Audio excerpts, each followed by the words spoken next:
నిజామాబాద్ జిల్లా ధర్పల్లి మండలంలో లబ్ధిదారులకు డబుల్ బెడ్రూమ్ ఇల్లు పంపిణీ చేయడంలో ప్రభుత్వం కాలయాపన చేస్తుందని సిపిఐఎంఎల్ నాయకులు ఆరోపించారు. ఇల్లు లేని నిరుపేదలతో ఆర్మూర్ డివిజన్ సహాయ కార్యదర్శి ఆర్ రమేష్ సమావేశం ఏర్పాటు చేశారు.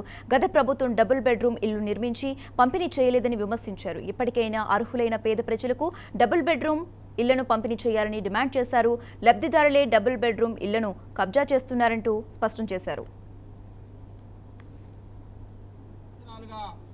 నిర్మాణం చేసి పంపకానికి రెడీగా ఉంచినటువంటి డబుల్ బెడ్రూమ్లను గత ప్రభుత్వం నిర్లక్ష్య వైఖరి వలన ఈరోజు మరుగునబడి కూలిపోయే స్థితిలోకి చేరుకున్న కనీసం అధికారులు పట్టించుకోకుండా ఇక్కడ గ్రామ స్థాయిలో సర్వేలు చేయకుండా అర్హులను గుర్తించకుండా తాళాలు వేసుకుని చోద్యం చూస్తున్నారే తప్ప ఇంకొకటి కాదనే విషయం సిపిఎంఎల్ మాస్ లైన్గా మేము ఒకసారి గుర్తు చేయదలుచుకున్నాం.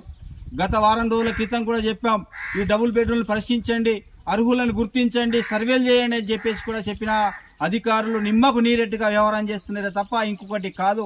కోట్ల రూపాయలు ప్రజాధనాన్ని ఈరోజు ప్రజాధనాన్ని వెచ్చించి డబుల్ బెడ్రూమ్లు నిర్మించి దాన్ని ధ్వంసం చేయడమే తప్ప ఇంకొకటి కాదు.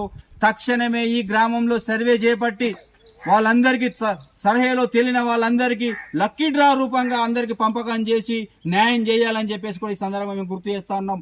చాలా మంది చాలా రకాలుగా మాట్లాడుకుంటూ ఉంటారు, ఉన్న వాళ్ళకే ఇస్తారు, లేని వాళ్ళకి ఇయ్యారని చెప్పేసి కూడా మాట్లాడతారు. ఎప్పుడు కూడా అలాంటి అపోహలు పోకుండా అర్హులైన వారికి ఖచ్చితంగా పంచాలని చెప్పేసి కూడా సిపిఎంఎల్ మాస్ లైన్ ప్రజాపంతగా మేము డిమాండ్ చేస్తూ ఉన్నాం.